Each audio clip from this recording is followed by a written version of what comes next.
Hi kiddos, it's Miss Tenbarge here. I've designed a lesson for you to do at home, and this is for kindergartners or any kiddos of any grade level can actually give this a try if you'd like to. You can use any supplies that you may have at home, but the supplies that I'm going to be using today is a black Sharpie. I'm going to be using a glue stick. I'm going to be using some markers and some crayons. If you have art sticks or if you have any kind of Crayola or any kind of markers at home, that will do just fine. So the first thing I'm going to be doing today is drawing out a hot air balloon that I'm going to be cutting and collaging out. If you would like to attempt to draw the hot air balloon on your own, you can, or you're welcome to print out, if you have a printer at home, the handout that I've included next to this assignment on our Google Art Classroom. So starting with your hot air balloon, you're going to make a straight line at the base of your hot air balloon, and then you come up and curve to the sides. And then you're going to make a round top to that hot air balloon. Starting at the top, you're going to be drawing lines that curve and go down to the base.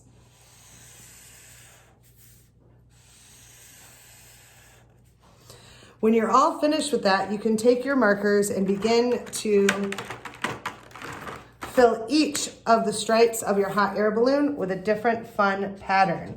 Thinking of all those fun lines that we've been learning about since the beginning of the school year, like zigzag lines, bumpy lines, straight lines, dotted lines.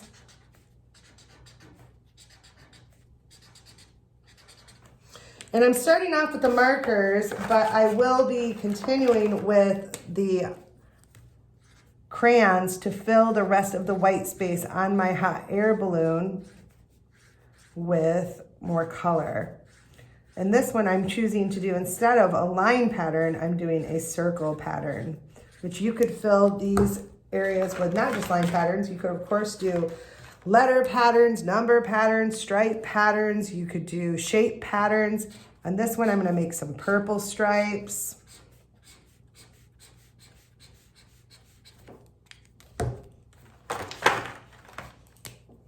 On this one, I think I'll do some bumpy lines.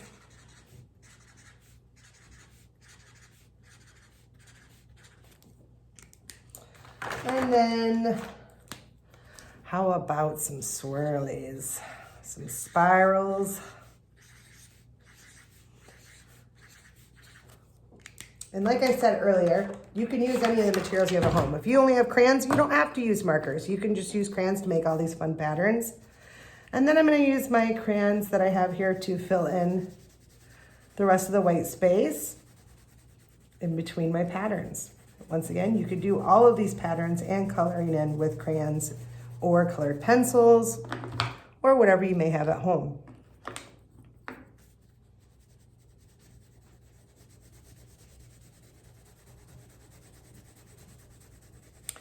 And just like when I give you guys demonstrations at school, we're gonna pretend that Miss Tenbarge has finished all the rest of the coloring so I can show you the next step.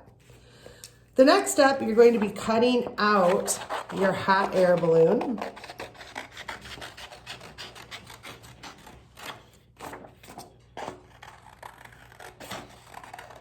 And if you do not have any kid scissors at home, you might want to ask your mom or your dad or your grandma or whoever's watching you during the day to help you with cutting with the adult scissors if you have those in the house.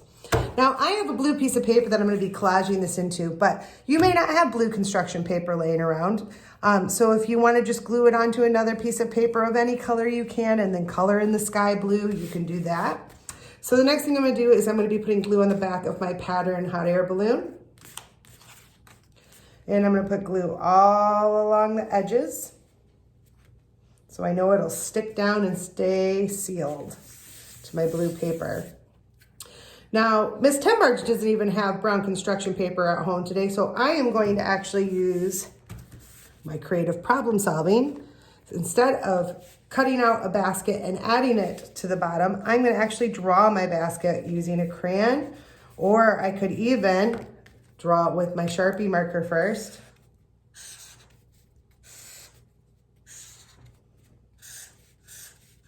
I'm going to make a basket pattern by making lines going down and lines going across. I'm gonna finish coloring that in with my brown crayon. Ooh!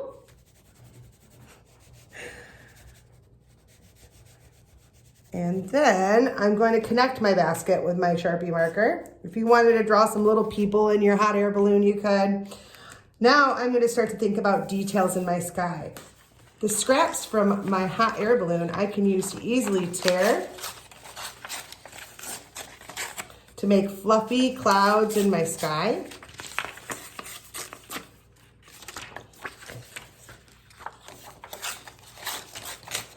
And I could always have them going off the edges of my blue paper when I glue them down.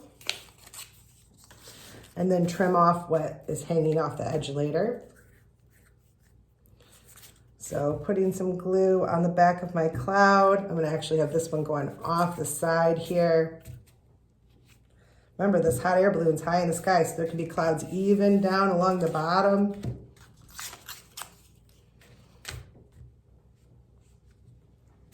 If you really want to get creative, you could come up with a way to make your clouds form some kind of object in the sky. Just like when we go outside and look up at the clouds, sometimes we can find things.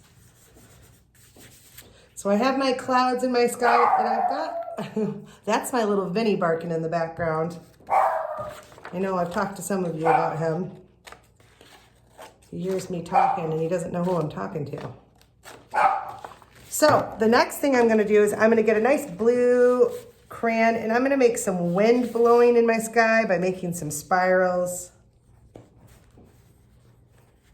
Maybe get a black crayon and add some, oh, that's not black. That's actually a blue screen. Could make some birds flying in the sky. And any other details you want to add into your picture. And don't forget, boys and girls, always be the artist that signs your work, because that means you're proud of it. I hope you guys enjoy this lesson and can use materials around your house to recreate it. Looking forward to posting another video for you next week. Take care, kiddos.